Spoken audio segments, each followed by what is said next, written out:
Another fast food restaurant gone. This was a Wendy's.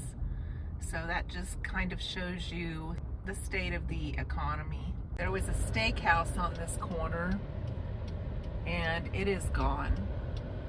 Hi everyone, I'm Bonita from Pennies to Dollars, and that just was a little clip to kind of show you the things that I see when I'm out and about, and it just always shocks me to see long-standing businesses gone like that have been there since my kids were small.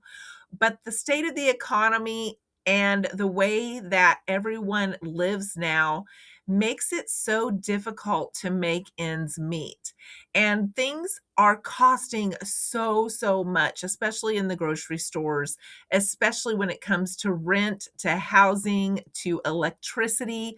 All of those things have gone up. But there's a lot of things that we buy that have become normal that affect our pocketbooks. And so often we will tell ourselves we need it, but do we really need it? And the risk of thinking that we need it and buying it or signing up for a service can make it difficult then in the long run to be able to meet all of our obligations. So today I'm going to touch on that. I hope this is a good video for you and gives you some things to think about. And thank you for being here today.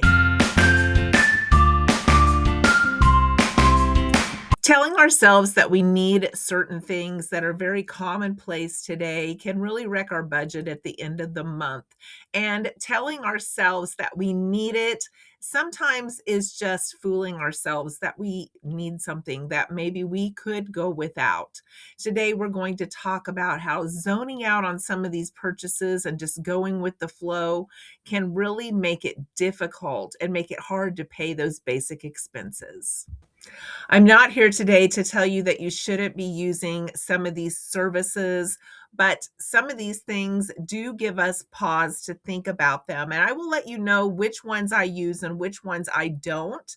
But some of these have really grown over the last several years. And in 2026, some of these amounts really shocked me, and they were averages for the American people. And I'll let you know which ones I use and which ones I don't. And you can kind of play along on your own and see which ones you use and which ones you don't and how they're affecting your budget. One of them is DoorDash, Walmart Plus, Uber Eats, all of those subscriptions that come to your door. The average American in the United States spends between $118 and $407 a month on those types of delivery subscriptions. Now, I, for one, live out in the country. I do not have any of those types of subscriptions. Some of those could come to my door, but I don't see the benefit versus how much money I have to spend in my flexible spending to be able to buy those things. The next one that really surprised me was food delivery in general. The average American spends between $1,400 and $1,600 on food delivery a year. That is a big chunk of money, and a lot of that is tips, overinflated prices that they charge on the delivery food, and hidden fees and service charges. So that is something to think about. Now, we don't have Uber Eats or any of those types of food deliveries, but just the food portion is $1,400 to $1,600 a year.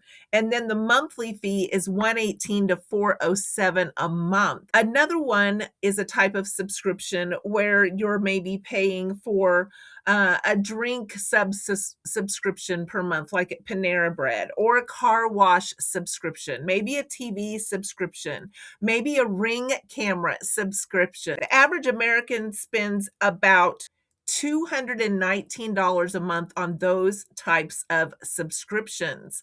But the American person actually estimates that they only spend $86.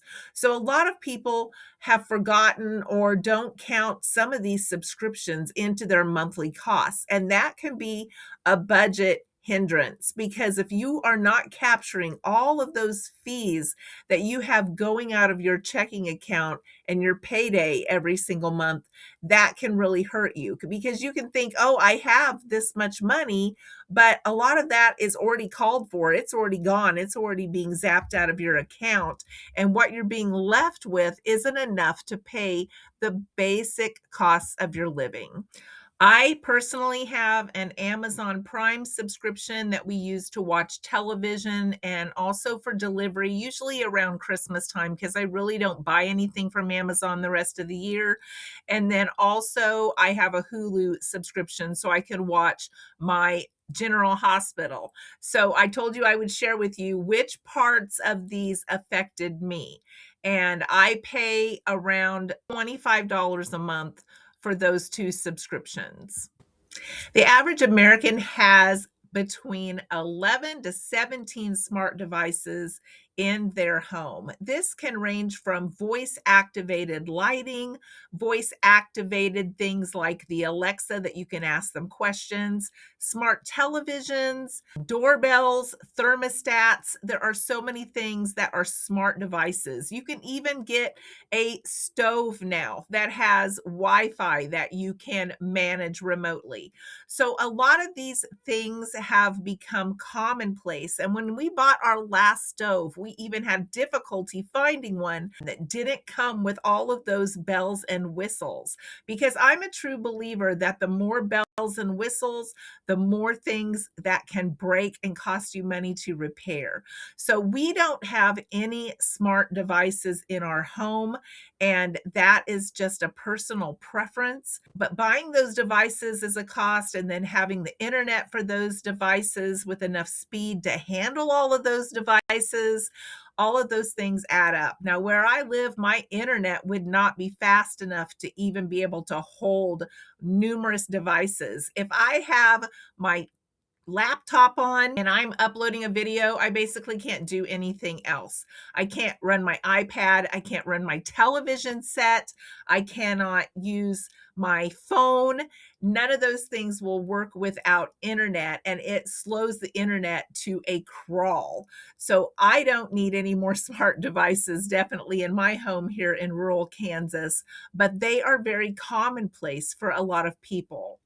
The next one is beauty costs, including nails, hair coloring, haircuts, and the annual amount that most people spend is between $1,200 and $3,300 a year. Now, if you're a female and you're getting a lot of these hair colors or perms or things like that, you're probably in that higher amount.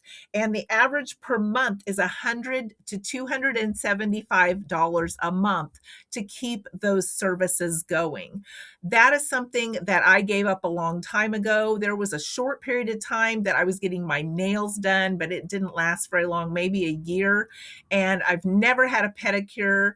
I've never had my hair colored at a beauty salon except one time, and it cost so much money that I decided I would do it myself at home from then on.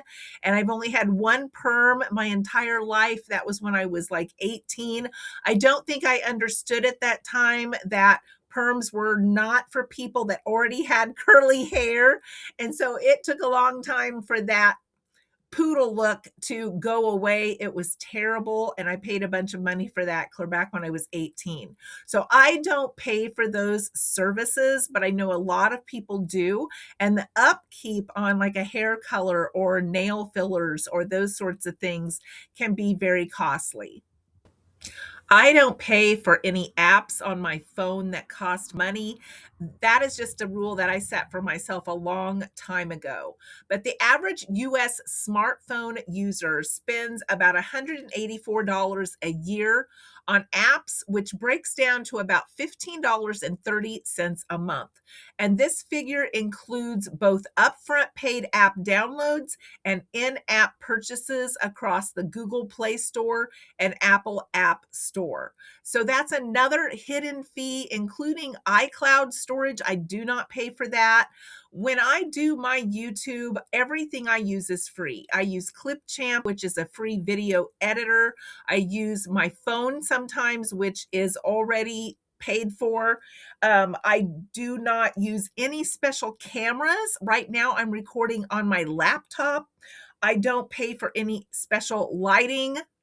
Sorry about that, guys. I broke my ring light that my mother-in-law got me, so I don't pay for any special lighting. I don't pay for any special music. I use the free YouTube music.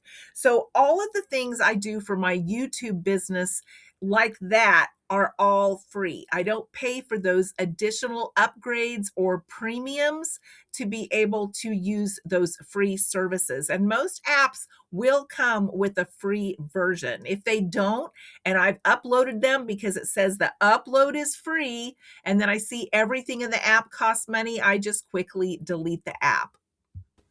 I also don't pay for any type of money tracking on my phone.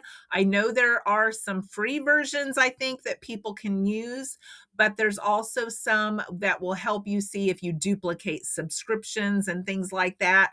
I do all of my money tracking on paper with pen, and that is all I do. I do not pay a service to track my own spending habits. The average American pays between $2,500 and $6,000 a year on outside services performed at their home. We don't have any housekeeping services. We don't have any lawn care or landscaping services. We don't have a central heat and air unit, so we don't need to have that serviced. We only pay for oil changes done outside of the home, and we pay for tick spraying in our yard every 2 to 3 years, and that's about $250. So other than that, we don't pay for any outside services at our home. Now, we recently had a complete remodel of a couple of floors that needed ripped out and replaced, but over time, me living here, that has been rare. We've had to hire a plumber a time or two when we've had a situation, but overall, we don't do anything on a regular month-to-month basis.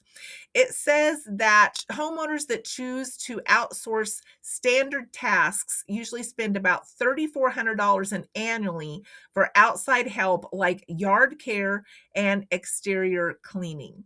So that is where I stand on that. Let me know if any of these services or apps or subscriptions are part of your daily life, and how much do you spend on those if you're willing to share that with us. I honestly live on a very low income, and I don't know where I would come up with the money for these extra services. My money is spent on basic living needs. It's spent on food, and it's spent on the insurances that I have, and it's spent on frugal travel, and I've spent it on presents for my kids and my grandkids. That's where the bulk of my money goes, and I have it budgeted very tightly, so all of these extra things wouldn't be anything that I could afford in my budget the way it is unless I earned more money. Thanks for listening today. I hope this was interesting for you and maybe helped you think a little bit about what maybe your neighbor has or your kids have or you have, and whether or not you are capturing all of those costs in your monthly budget. Thanks for listening, and I hope you will come back for another video.